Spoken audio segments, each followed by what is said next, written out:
In today's video, I'm going to teach you how to generate project reports in Goodday. By the end of this walkthrough, you'll know exactly where to go and what to click to quickly get a clear summary of your project tasks. I'll guide you through each step and share a few tips along the way so that the report you generate is actually useful for your reviews, meetings, or status updates. First, make sure you're logged into your Goodday workspace and that you have access to the projects you want to report on. Once you're on the main dashboard, look over to the left-hand side of your screen.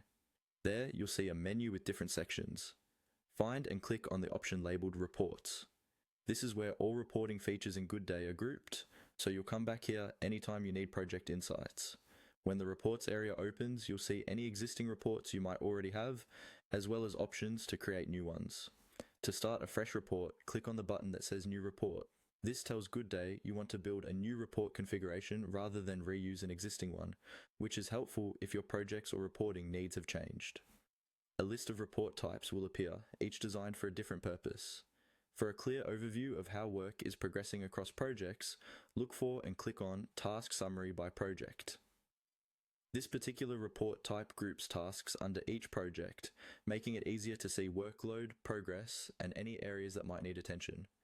After selecting Task Summary by Project, you'll typically see some options or filters such as which projects to include, time ranges, or task statuses. Adjust these if needed so the report reflects the period and projects you care about. Once you're satisfied with the selections, click on Submit. This confirms your choices and prepares Goodday to build the report based on your criteria. Next, you'll see an option to actually create the output. Click on Generate. At this stage, carefully follow the on-screen prompts.